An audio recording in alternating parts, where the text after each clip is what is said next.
E agora pela manhã, abra sua Bíblia em Apocalipse, capítulo 3. Nós vamos ler do versículo 7 até o versículo 13.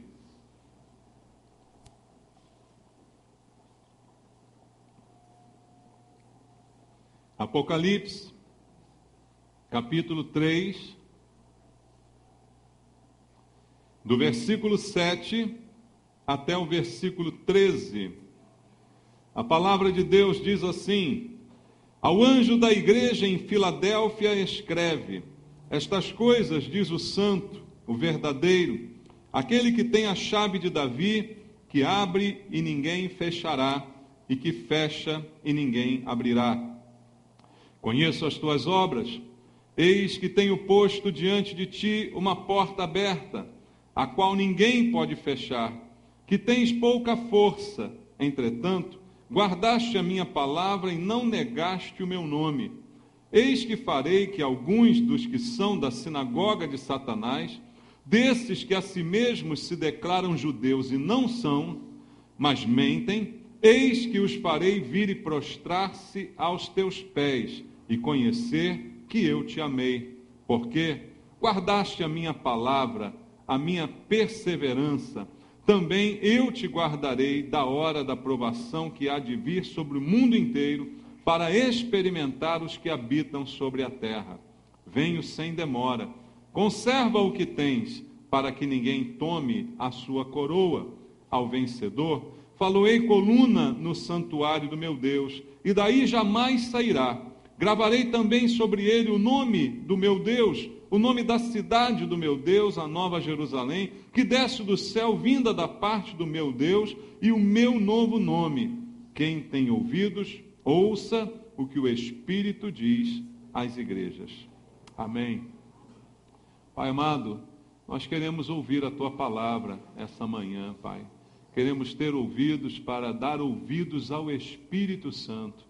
Nenhum de nós está aqui, Senhor, para dar ouvidos a homens com doutrinas, com filosofias de vida, Pai. O que queremos é a Tua palavra, aquela que procede da Tua boca, que vem do Espírito Santo, falando ao nosso coração, transformando a nossa vida, Pai, alimentando a nossa vida espiritual. Só a Tua palavra tem esse poder, Pai. E é essa palavra que nós precisamos esta manhã. Por isso estamos aqui orando, pedindo ao Senhor, vem falar conosco, Pai. Senhor, vem quebrar as barreiras, as distrações, qualquer coisa que venha impedir que o Teu povo compreenda a mensagem que será ministrada, Pai. E a minha vida, Senhor, eu entrego em Tuas mãos. Eu clamo ao Senhor pelo Teu auxílio, Pai.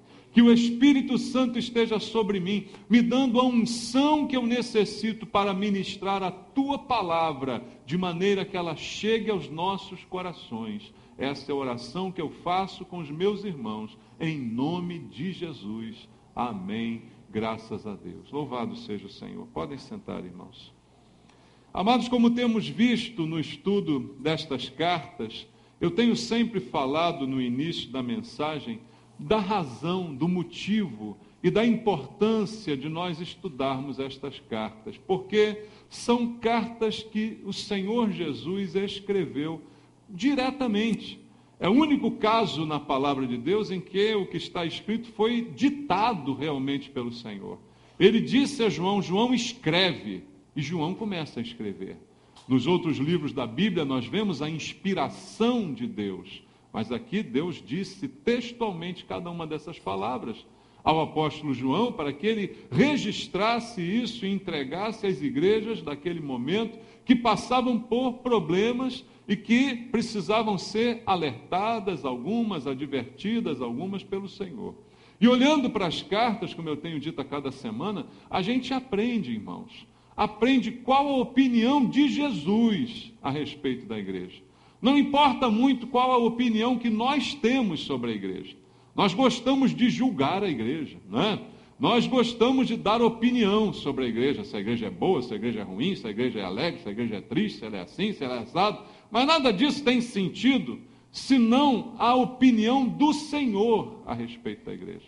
E o Senhor não se impressiona com igreja grande, O Senhor não se impressiona com igreja rica, nem também, tampouco, com igreja pobre.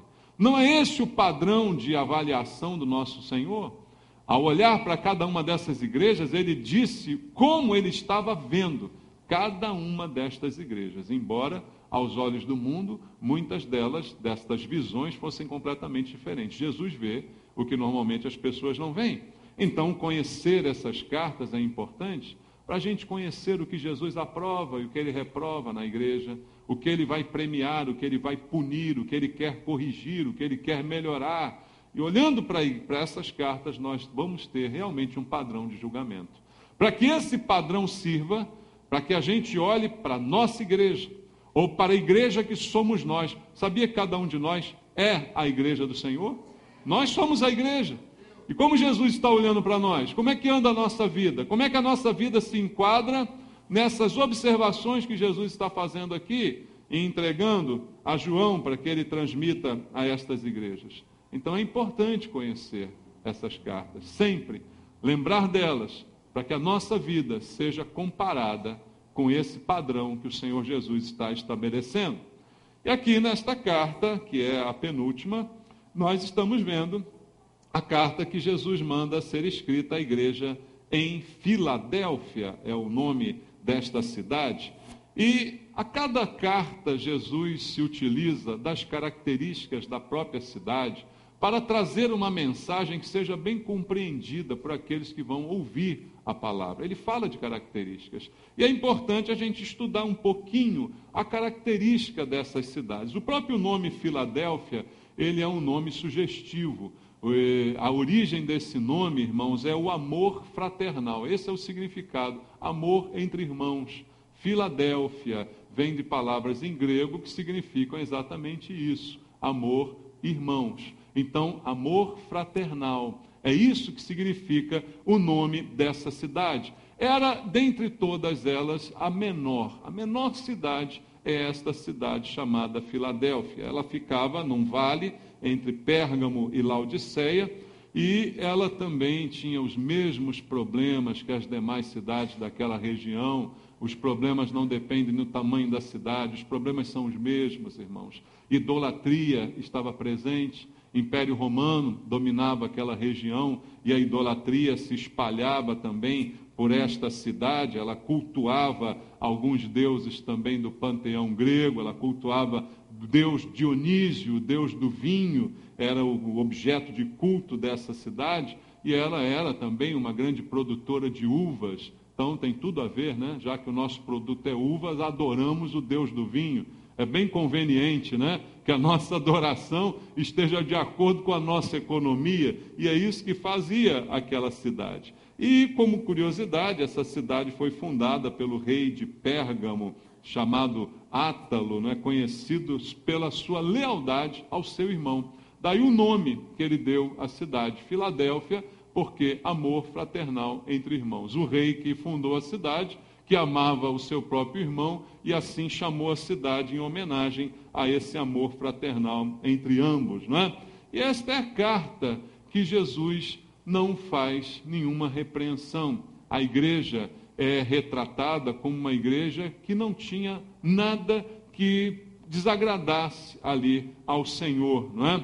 Eu posso dizer então que essa carta ela representa a igreja verdadeira, a igreja do remanescente fiel, a igreja que agrada ao Senhor, não pelo seu tamanho, não pelas coisas que ela propriamente produz, mas pelo comportamento de cada um dos seus membros, pela característica de cada um deles. É a igreja verdadeira, é a igreja fiel, é a igreja que não se mistura, que não se contamina, é a igreja que se mantém no padrão que o Senhor deseja. É o remanescente. Como a gente fala, e a Bíblia mostra muitas vezes, por mais que haja corrupção, irmãos, há sempre um remanescente. A Bíblia mostra isso. Todos estavam corrompidos, mas haviam sempre alguns profetas que não dobravam seus joelhos a Baal. Então há sempre alguém que não se corrompe, há sempre alguém que permanece. E hoje esse remanescente, eu creio, ele está espalhado em todas as igrejas do Senhor. Todas elas têm um remanescente. Tem alguns que permanecem fiéis. Eu espero que a nossa igreja seja assim. Seja uma igreja de remanescentes. De pessoas que permanecem fiéis, embora tudo à nossa volta cheire a infidelidade. Tudo à nossa volta esteja corrompido, mas que a gente permaneça fiel. Porque é isso que o Senhor está requerendo de cada um de nós. Jesus escreve à igreja e, mais uma vez, ele se apresenta logo no início. Ele diz assim ao anjo da igreja em Filadélfia, escreve estas coisas, diz. Quem está dizendo? O santo, o verdadeiro, aquele que tem a chave de Davi, que abre e ninguém fechará, e que fecha e ninguém abrirá. Nesta carta, Jesus se apresenta como o santo, o verdadeiro. Veja, a esta igreja, ele não se apresenta com as características do capítulo 1. Todas as outras, ele usa alguma daquelas características que ele se mostrou a João para se apresentar à igreja daquela maneira, mostrando o seu poder, mostrando a sua força, e a cada uma ele se apresenta assim. A essa igreja, ele se apresenta de maneira diferente. Ele diz que ele é o santo, que ele é o verdadeiro. A essa igreja, ele está se apresentando exatamente como Deus. Exatamente como João o descreve no Evangelho segundo João. Jesus apresenta-se como Deus, como Senhor, como Todo-Poderoso, como Santo e como verdadeiro. Atributos de Deus. Veja Apocalipse capítulo 6, versículo 10.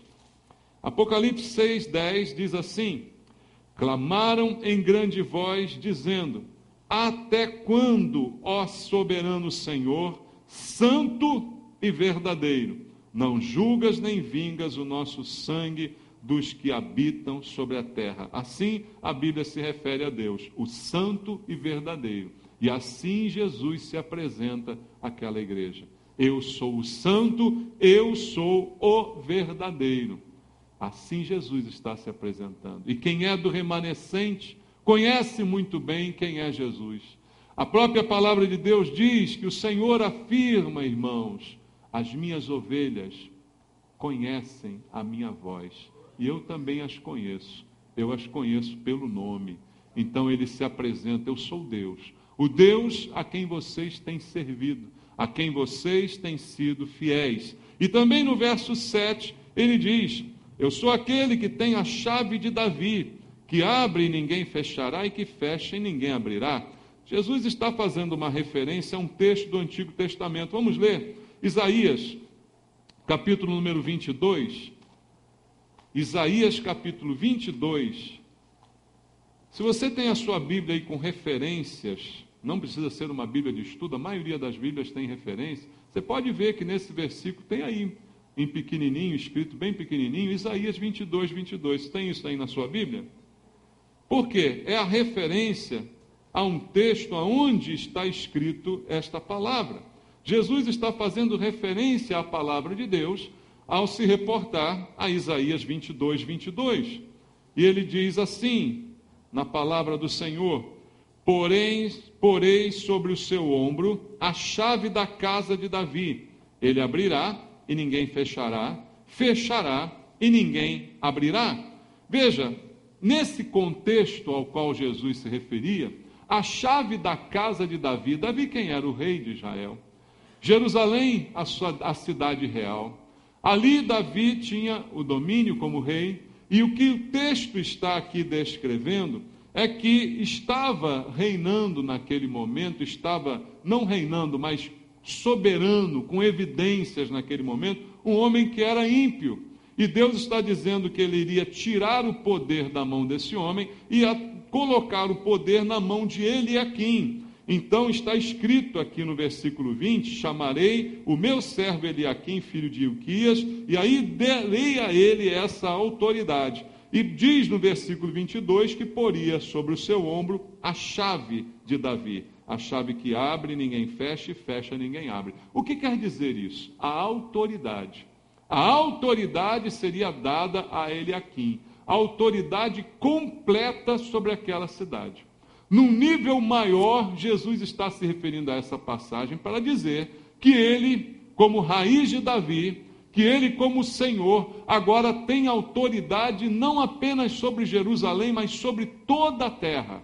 Sobre ele está agora a chave desta autoridade. O poder para abrir e ninguém fechar, e para fechar e ninguém abrir. Assim o Senhor está se apresentando à igreja. Será que é assim, irmãos, que nós conhecemos Jesus? Como santo e verdadeiro, como todo-poderoso, como aquele que tem autoridade sobre todas as coisas. Ele tem nas suas mãos a chave que abre, irmãos, e a chave que fecha. E quando ele abre ou quando ele fecha, ninguém pode interferir nisso aí. É esse Jesus que você serve? Porque é esse Jesus que está sendo apresentado à igreja de Filadélfia. Jesus como descendente de Davi, que tem essa autoridade sobre toda a terra. E no próprio livro do Apocalipse, agora eu volto ao capítulo 1, no versículo 18, veja também o que Jesus está dizendo a João. Apocalipse 1,18 diz assim: aquele que vive, estive morto, mas eis que estou vivo. Por quanto tempo? Pelos séculos dos séculos. E o que eu tenho?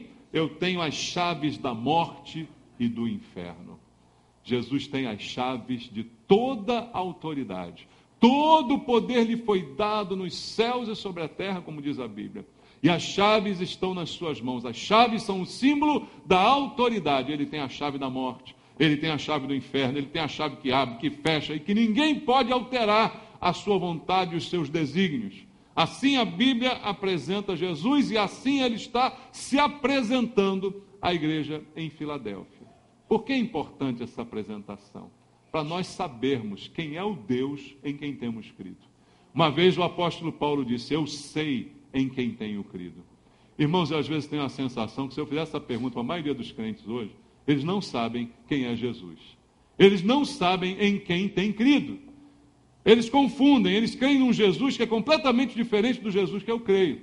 Algumas pessoas, como foi dito ontem no seminário, creem num Jesus que é igual a um cartão de crédito. Já viu? Jesus Credit Card, Jesus Master, Jesus Visa, né?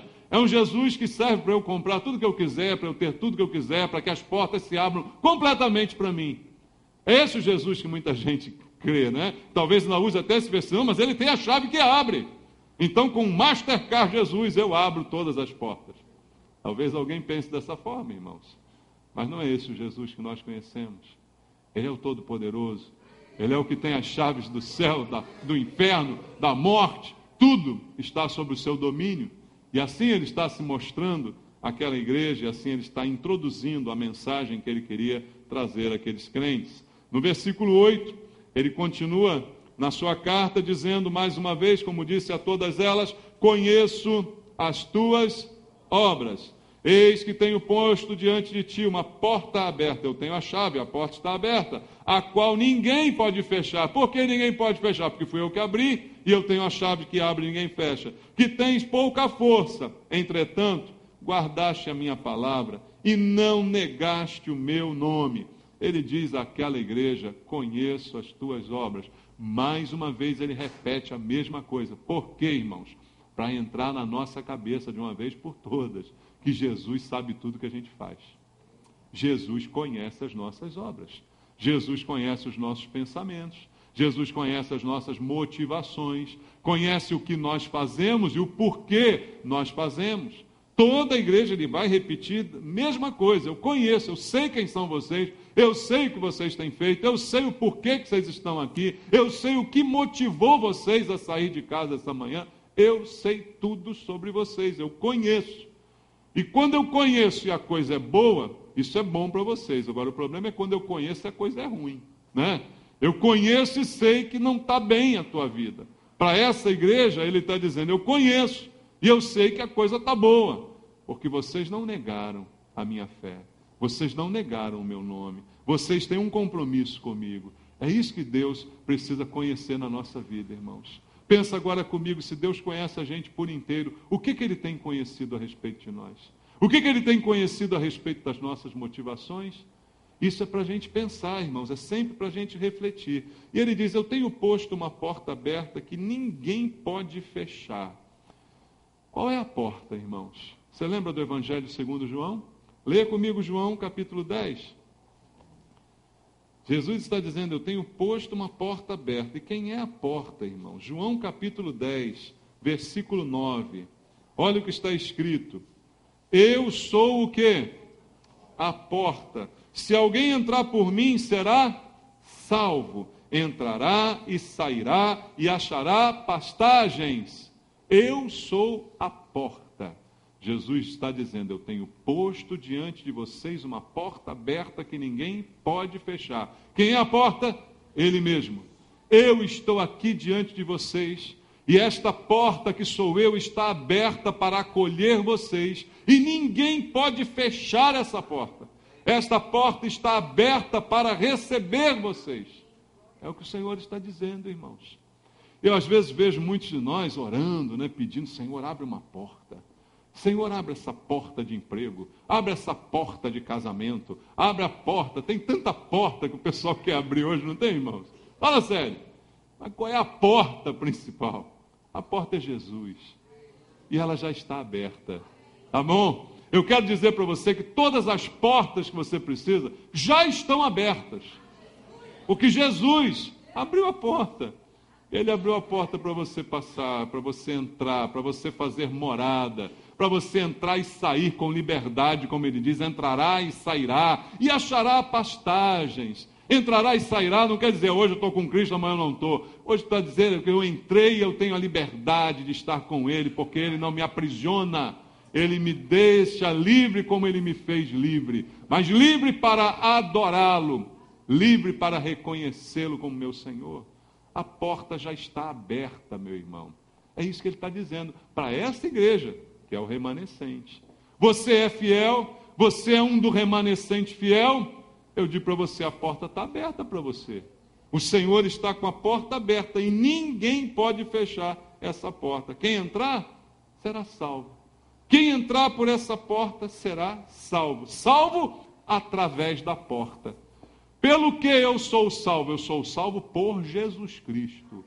Não há nada que possa me salvar a não ser Jesus. Entrará e será salvo, porque é pela porta que eu sou salvo. É a porta que me salva, e a porta é Jesus, é Ele que me salva. E Jesus está, com essa palavra, encorajando aquela igreja a permanecer na firmeza que ela estava apresentando até aquele dia. Porque o que importa, amados, é permanecer fiel, fiel até o fim.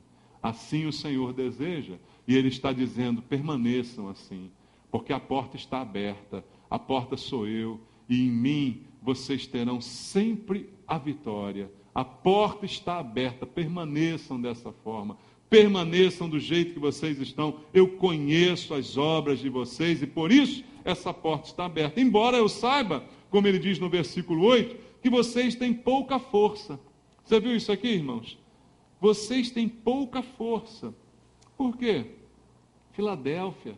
O que é Filadélfia? Filadélfia é uma cidadezinha desse tamaninho, no meio de um vale entre duas cidades, não tem valor nenhum, é uma cidade pequena, uma cidade sem expressão. A igreja dali também era uma igreja pequena, sem expressão, não estava na internet, não tinha programa de televisão, pastor de Filadélfia não tinha jatinho, irmão.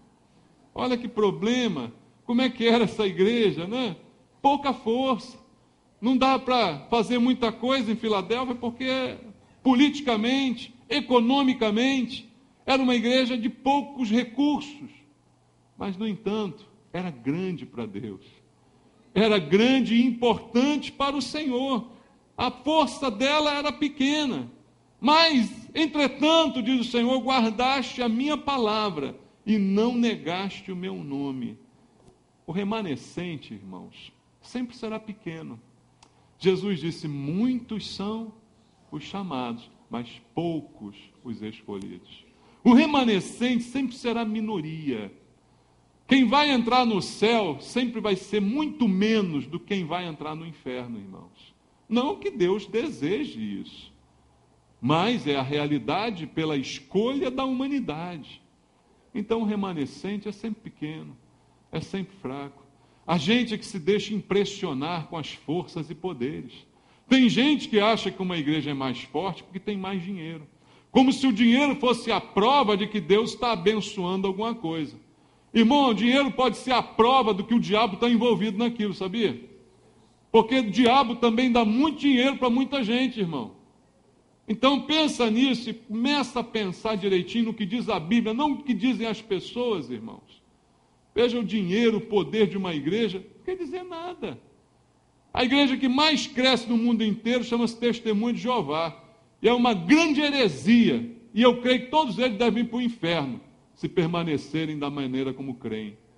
E, no entanto, é grande, tem um poderio econômico espetacular, a sociedade Torre de Vigia é milionária. E aí? Mas não prega a palavra de Deus. Não guarda a palavra e nega o nome de Jesus. Faz o contrário do que está escrito aqui. Porque para Testemunho de Jeová, Jesus não é Deus. Jesus é só um nome. Eles não são testemunhas de Jesus, eles são testemunhos de Jeová. E aqui a Bíblia está dizendo para nós aqui, guardaste a minha palavra e não negaste o meu nome. Uma igrejinha desse tamaninho, fraquinha. Enquanto a outra enorme, Torre de Vigia, Sentinela, Despertar, revistas que são distribuídas, que batem na tua casa com a maior cara de pau. E você ainda recebe. Né? Negam o nome de Jesus e são riquíssimos, heréticos ao extremo. E aí? Nosso padrão é diferente. Nossos olhos nos enganam. Julgamos pelas aparências, pelo poder financeiro. É isso que atesta alguma coisa. Se fosse pelo poder financeiro, Paulo Maluf era um santo. É ou não é? O que você acha? Sarney, então, estava num pedestal. Só porque é rico é santo, irmão? É bom? Não, não é não. Muito pelo contrário. Jesus ainda disse assim, dificilmente entrará um rico no reino dos céus. Não é impossível, mas é difícil pra caramba. Está vendo? Então não tem nada a ver esse pensamento que a gente tem. Aquela igreja tinha pouca força, mas guardava a palavra e não negava o nome de Jesus. Tem gente, quando fica um pouquinho rico, nega o nome de Jesus. Por quê? Porque os amigos são ricos, não querem saber falar de Jesus. Porque se falar de Jesus, vai perder as amizades. Se falar de Jesus, vai perder o emprego no trabalho, vai perder o cargo, vai perder a chefia, vai perder a posição. Então nega o nome de Jesus. Não é, irmãos? Esconde para todo mundo que é crente, porque senão a vida vai ficar mais difícil. Veja, amados, aquela igreja era pobre, mas ela não negava o nome de Jesus. Ela era fraca. Só que a Bíblia diz que é na fraqueza que nós somos fortes. Leia comigo 2 Coríntios, capítulo 12. Segunda carta de Paulo aos Coríntios, capítulo 12, você conhece, mas eu quero ler contigo. Está escrito no versículo 9 e no versículo 10. Segundo aos Coríntios, capítulo 12, verso 9 e 10, diz assim: a minha graça te basta. Por quê? Porque o poder se aperfeiçoa onde? Na fraqueza. De boa vontade, pois mais me gloriarei nas fraquezas, para que sobre mim repouse o quê? O poder de Cristo. Pelo que sinto prazer nas fraquezas, nas injúrias, nas necessidades, nas perseguições, nas angústias, por amor de quem? De Cristo. Porque quando sou fraco, então é que sou forte. A força não vem do nosso poderio, a força vem do Senhor em nós. Não importa se somos ricos ou pobres, se somos famosos ou desconhecidos, se o Senhor estiver conosco, é isso que nos faz fortes. E quanto mais fracos aos olhos dos homens somos, mais possibilidade de sermos fortes aos olhos de Deus. Jesus disse, vocês têm pouca força, mas para mim vocês são a igreja mais forte dessas 7 todas aí. Entendeu? Vocês têm pouca força, mas para mim vocês são melhores. Por quê? Porque vocês não são ricos, não são milionários, não tem programa de rádio nem TV, mas vocês guardam a minha palavra e vocês não negam o meu nome. Tem um monte de gente com programa de rádio e TV e nega o nome de Jesus e não guarda a palavra de Jesus. E agora? Vocês não, vocês são fracos, mas vocês guardam a minha palavra e vocês não negam o meu nome. É isso que importa, irmão. Apesar do tamanho, aquela igreja guardou e não negou ao Senhor como tantas negam. Abra comigo João capítulo 12. Olha como Jesus dá valor a isso, irmãos. Guarda a palavra de Deus. João capítulo 12, versículo 9. versículo 48. João 12, versículo 48 até o versículo 50. Olha como é essencial guardar a palavra.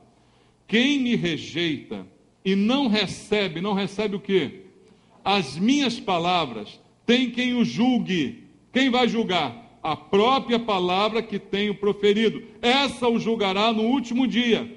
Porque eu não tenho falado por mim mesmo, mas o Pai que me enviou, esse me tem prescrito o que dizer e o que anunciar. E sei que o seu mandamento é a vida eterna. As coisas, pois, que eu falo, como o Pai me tem dito, assim falo. Quem me rejeita não recebe as minhas palavras, tem quem o julgue. Aquela igreja guardou a palavra do Senhor e não negou o seu nome, não negar o nome de Jesus. Irmãos, uma observação: negar o nome de Jesus não é só com a boca, dizer assim, não conheço Jesus, igual Pedro fez, né? Jesus nunca ouvi falar. Não. Negar ao Senhor não é só com a boca, mas a gente nega principalmente com as obras, com o comportamento. Por isso a Bíblia diz, a fé sem obras é morta. O que adianta eu dizer que creio em Jesus se eu não faço obras de quem crê em Jesus? Se o meu comportamento não muda, se as minhas atitudes não são transformadas, então eu posso dizer, eu creio em Jesus, mas com a minha vida negar Jesus, negar que o conheço. Com as minhas escolhas, com as minhas opções, eu negar que conheço Jesus. Como tanta gente hoje está na igreja. Na igreja é uma maravilha, é um santo. Agora no trabalho é um capeta. Na escola, na faculdade, mexe com mulher dos outros, tudo assim, né, irmãos? E agora? Está negando Jesus? Tá, mas aqui está o Senhor da minha vida, Deus da glória, né? Está negando Jesus, negando que o conhece, negando com o seu comportamento, com a sua atitude, não só com a sua boca. Mas aquela igreja não negou a Jesus. Amados, veja mais o que o Senhor está dizendo, voltando à carta, no versículo 9, ele diz assim, eis que farei que alguns dos que são da sinagoga de Satanás, desses que a si mesmos se declaram judeus e não são, mas mentem, eis que os farei vir e prostrar-se aos teus pés e conhecer que eu te amei. Eu já falei da sinagoga de Satanás numa carta anterior, não vou aqui me alongar na repetição do que já foi dito, mas o remanescente, queridos, ele será reconhecido por aqueles que adulteram a palavra de Deus. A sinagoga de Satanás é um símbolo de heresia. É um símbolo de heresia que ainda hoje está aí no nosso meio, gente querendo fazer de conta que é judeu, heresias que entram na igreja, coisas destruidoras. Só que a Bíblia está dizendo, pela palavra do Senhor, é que esses hereges vão reconhecer que vocês são o remanescente e se prostrarão aos pés de vocês, é o que ele está dizendo. Veja, conhecerão que Deus ama a pureza doutrinária e a simplicidade de vocês. Ele diz, esses que se declaram judeus não são, eles vão vir e vão se prostrar aos teus pés e vão conhecer que eu amei vocês. Amados, heresias estão por aí, destruidoras, querendo causar divisão no meio da igreja. Mas o Senhor está dizendo, o remanescente fiel, que guarda a palavra e não nega o meu nome, será reconhecido. E eles verão, e eles se prostrarão aos vossos pés e conhecerão, e reconhecerão que eu amei vocês. O que importa é que Jesus me ame, meu irmão. É isso que importa, queridos. E a gente costuma dizer para todo mundo, Jesus te ama. Ama uma conversa. Deus amou ao mundo de tal maneira que deu o seu filho, já deu. Se a pessoa não quer seu filho, não espere o amor de Deus. Porque o amor está provado no momento que ele deu o filho. Agora, Jesus te ama. O cara, mó capetão lá, faz tudo de errado, Jesus te ama. Te ama coisa nenhuma. Você tem que mudar a tua vida. Para que então o amor de Deus esteja inundando o teu coração. Entenda isso. O amor de Deus é provado pelo fato dele ter nos amado quando nós ainda éramos pecadores. Cristo morreu na cruz desse jeito. O amor de Deus é provado pelo fato de Deus ter enviado seu Filho para qualquer um que nele crê não perecer. Então, de uma maneira indireta, Deus ama a humanidade porque deu a todos a mesma oportunidade de salvação. Agora, dizer que Deus ama bandido, salafrário, não ama, não. Você tem que mudar a tua vida, se render a Jesus, para você experimentar o amor de Deus que está disponível para você desde a cruz. Porque na cruz Deus já te amava. E por isso Ele morreu por você. Mas você precisa se render a Ele. E o importante é isso. Jesus disse para aquela igreja, todo mundo vai saber que eu te amo. Isso é maravilhoso, irmão. Todo mundo saber que Jesus ama você. É o que Ele está dizendo. Mesmo os hereges, mesmo aqueles da heresia, o remanescente será assim reconhecido. E no versículo 10 ele diz, porque guardaste a minha palavra, guardaste a palavra da minha perseverança, também eu te guardarei, da hora da provação que há de vir sobre o mundo inteiro, para experimentar os que habitam sobre a terra. A fidelidade do remanescente, ela será premiada. E qual o prêmio dessa fidelidade? O que o texto está aqui trazendo é o livramento da tribulação futura que virá sobre a terra. Por isso eu creio que a igreja não passa pela tribulação, que no arrebatamento da igreja, ele acontece antes da tribulação, por versículos como esse, além de tantos outros. A fidelidade, ela é premiada dessa forma. E veja, quem é o fiel? O fiel é o remanescente, é o que permanece fiel. Quem é o fiel? Das 10 virgens que eu preguei aqui outro dia, as 5 prudentes ou as 5 nécias? As prudentes. Quando veio o noivo, elas imediatamente entraram para o gozo do convívio com o noivo. Agora as outras, imediatamente, a porta foi fechada e nenhuma oportunidade mais tiveram, porque Jesus disse, não as conheço. Mas o remanescente, o fiel, é premiado por Cristo, como ele diz aqui, te guardarei. Você não guardou a minha palavra? Agora eu guardo você. Eu guardarei você da provação que há de vir sobre o mundo inteiro. Você não vai passar por essa provação. Você será preservado dela. Você será arrebatado para o encontro comigo e preservado desse tempo em que a ira de Deus se derramará sobre toda a humanidade. Veja, amados, tudo isso há de acontecer. Mas os fiéis que guardam a palavra e não negam o Senhor serão poupados através do arrebatamento da igreja. Quantos serão arrebatados? A minoria, irmãos. Veja, eu estou falando da igreja verdadeira. Não estou falando de todo mundo que está cadastrado na membresia. Não estou falando de todo mundo que responde ao censo dizendo que é evangélico. Daqui a pouco vamos ser até a maioria. Daqui a pouco o Brasil vai ser um país evangélico, né? Todo mundo responde, qual é a sua religião evangélica? Bota lá. E agora são 20%, daqui a pouco é 30%, daqui a pouco é 100%. Mas e daí? 100% vai entrar no céu? Remanescente é sempre a minoria. Mas Jesus está prometendo a esses, vocês que guardam a minha palavra, eu também guardo vocês. Vocês estão guardados aqui na minha mão. Como o Senhor disse, as minhas ovelhas, ninguém as arrebatará das minhas mãos. Elas estão nas minhas mãos porque elas pertencem a mim. Elas são minhas ovelhas, ovelhas que o Pai me deu. Elas me pertencem e aqui estão. E eu as guardarei. Você guarda a minha palavra e eu guardo você.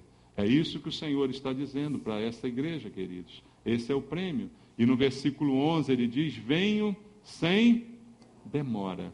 Conserva o que tens, para que ninguém tome o quê? A tua coroa. Vamos entender isso aqui? Na tribulação, Cristo garante que vem para livrar aqueles que estão firmados na palavra e que não o negam. Foi isso que ele garantiu no versículo anterior. E ele diz, olha, eu venho sem demora. Está próxima a vinda do Senhor. A vinda do Senhor está cada vez mais perto. Agora ele fala para a igreja, conserva o que tens, para que ninguém tome a tua coroa. Aí um engraçadinho diz, está vendo? Eu estou salvo, mas eu tenho que tomar um cuidado danado para não perder minha salvação. Porque qualquer momento eu posso perdê-la.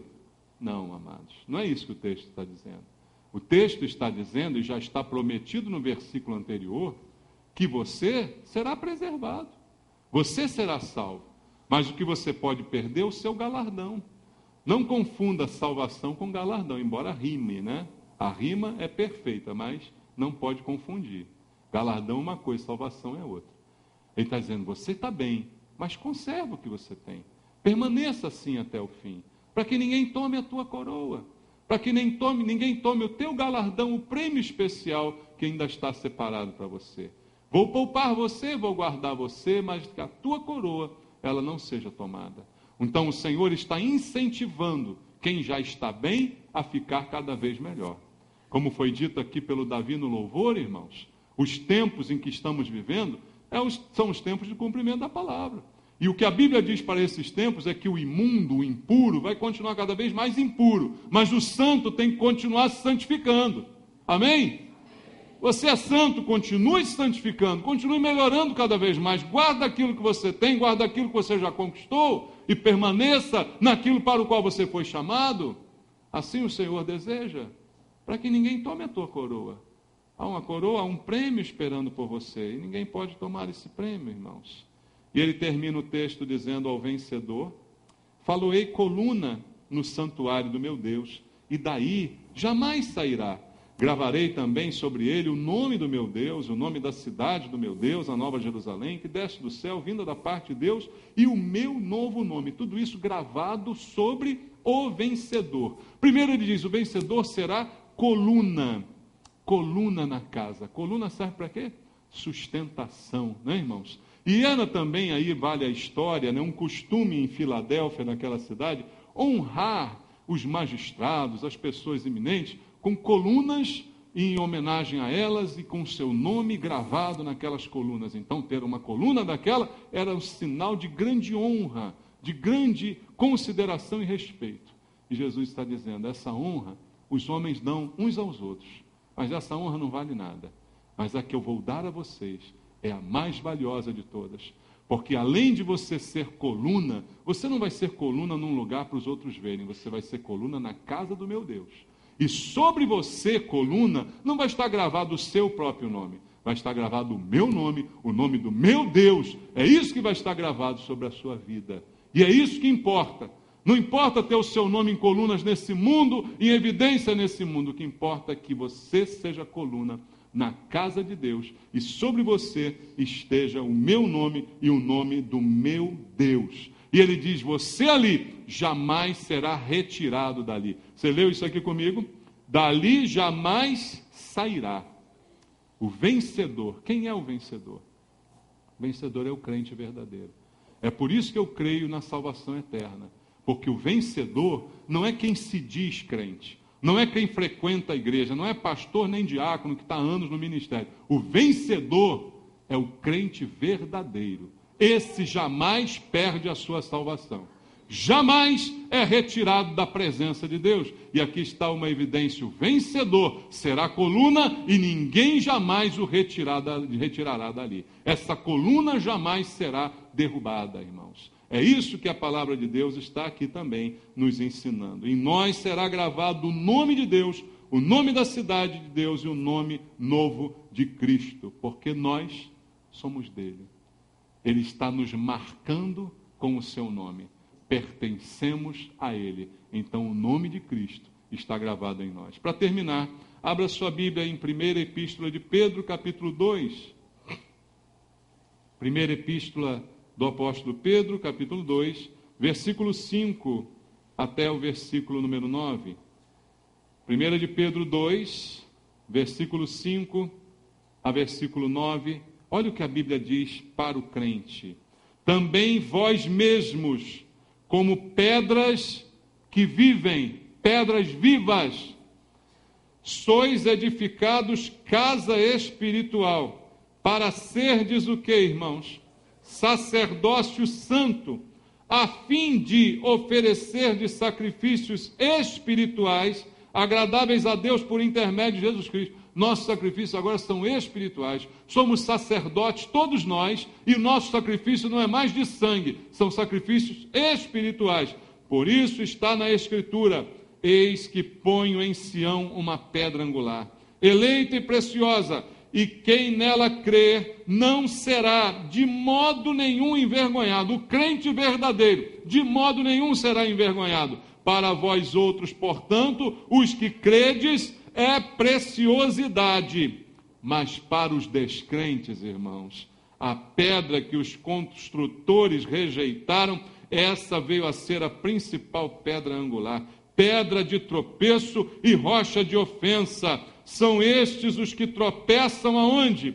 Na palavra, sendo desobedientes, para o que também foram postos. A Bíblia está falando de gente que está na igreja, mas não é da igreja. De gente que está na igreja, mas não está em Cristo. E tropeçam na própria palavra, porque na verdade são descrentes, embora se digam crentes. Mas o crente é pedra, e pedra viva, que jamais será abalada, diz a palavra de Deus. Mas os outros foram postos exatamente para isso. Vós, porém, vocês são diferentes, são raça eleita, sacerdócio real, nação santa, povo de propriedade exclusiva de Deus, a fim de proclamardes as virtudes daquele que vos chamou das trevas para a sua maravilhosa luz.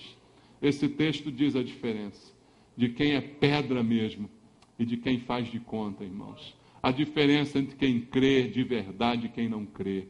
A diferença é só essa, crer ou não crer. Eis a questão. Essa é a diferença. E o Senhor termina a carta dizendo, como disse a todas as outras igrejas, quem tem ouvidos, ouça o que o Espírito diz às igrejas. Ouça a palavra de Deus, creia nela e viva de acordo com ela. É isso que evidencia que você é um vencedor, que você é coluna, é pedra, não de tropeço, mas pedra preciosa na presença do Senhor. Amém? Que Deus abençoe a igreja com a sua palavra. Vamos louvar ao Senhor, vamos orar ao nosso Deus, preparar no nosso coração para participarmos da ceia. Deus está nos chamando a sermos fiéis. Eis que venho sem demora, diz o Senhor. Quem acha que Ele está demorando, será surpreendido, queridos. Deus está nos chamando para um compromisso hoje com Ele, hoje com o Senhor. Pai amado, obrigado, Senhor, pela palavra que foi ministrada aos nossos corações, por aquilo que ouvimos e aprendemos, porque a Tua palavra tira de nós toda ignorância, Senhor. Ela abre os nossos olhos, ela ilumina o nosso caminho, para que possamos andar de acordo com a Tua vontade e jamais tropeçarmos, Senhor. Obrigado, meu Deus, por ter deixado para nós a Tua palavra. Continua, Senhor, falando ao nosso coração, ministrando a cada um daqueles que aqui são remanescentes de Deus, pedras vivas, sacerdócio santo, para servir ao Senhor em espírito e em verdade, Pai. Assim queremos ser nós. Continua, Senhor, trabalhando, operando em nossa vida. Queremos guardar a Tua palavra, Pai.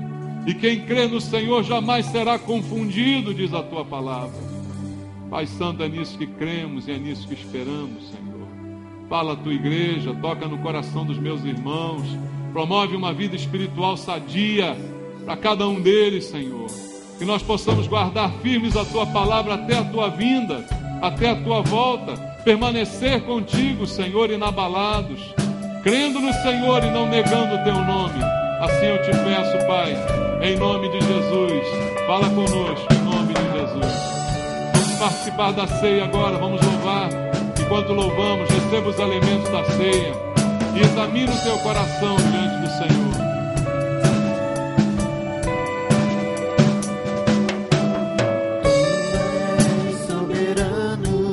Sobre a terra, sobre os céus, Tu és Senhor absoluto.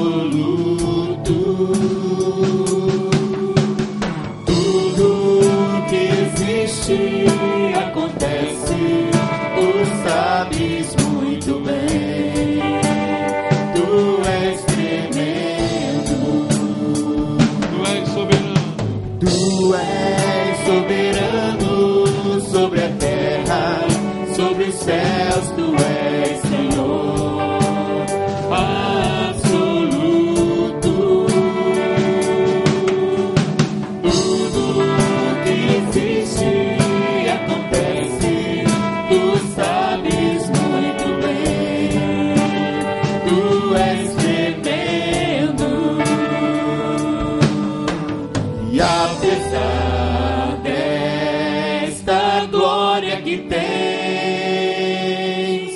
Tu te importas comigo também. Obrigado, Senhor. Este amor tão grande eleva-me, amarra-me a ti. Tu és soberano sobre a terra, sobre os céus, tu és Senhor absoluto. Tudo que existe e acontece, tu sabes muito bem. Tu és tremendo. E apesar desta glória que tem,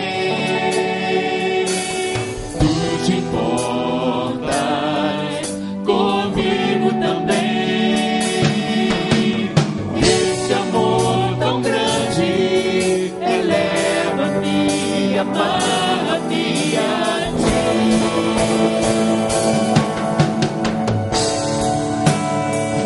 Louvamos,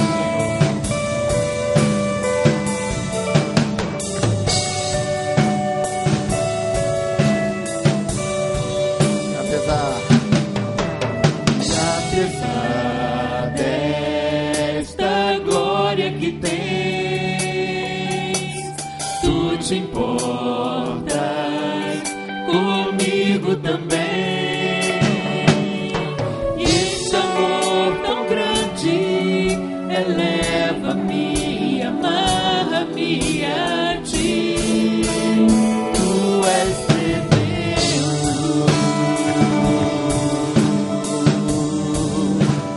Tu és tremendo.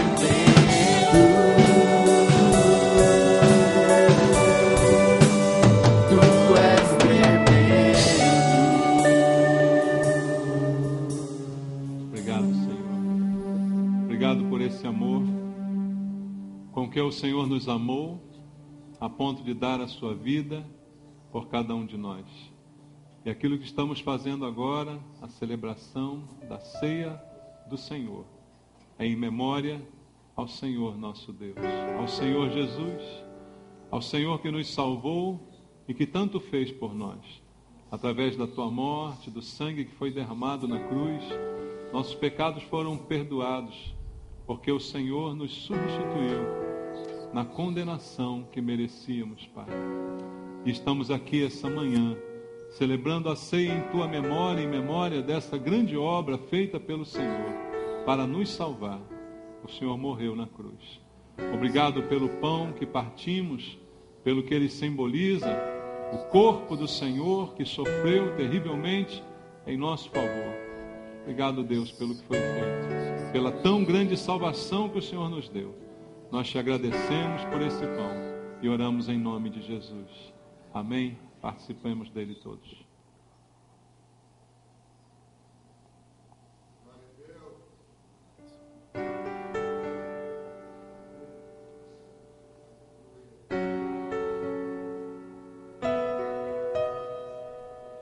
Obrigado, Jesus.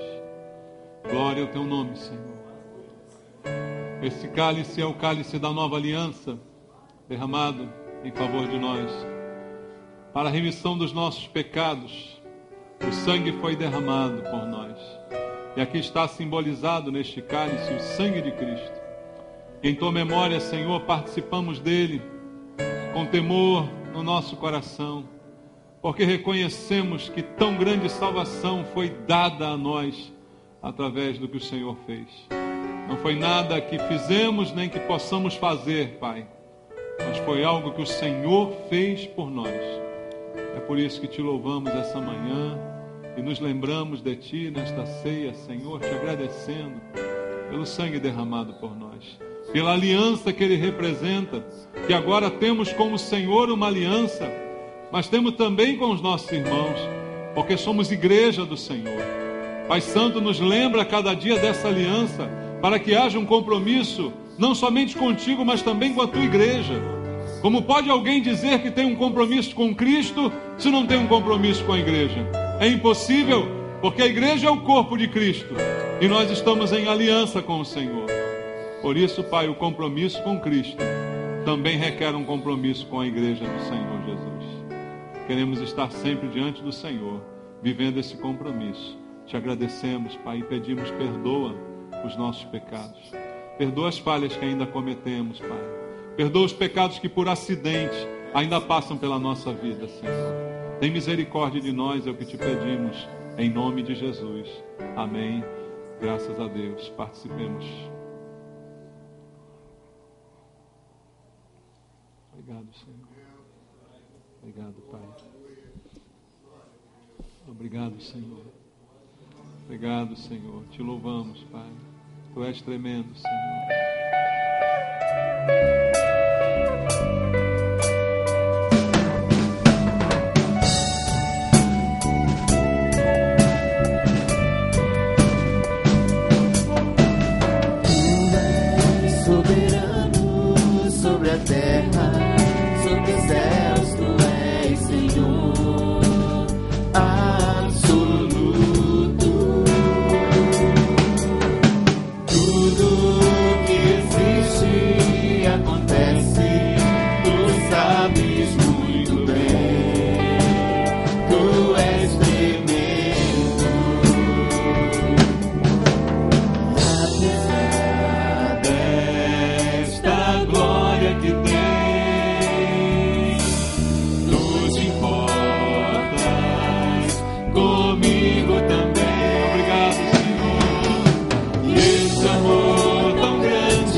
Te louvamos, Senhor. Obrigado, Pai. Obrigado a Deus.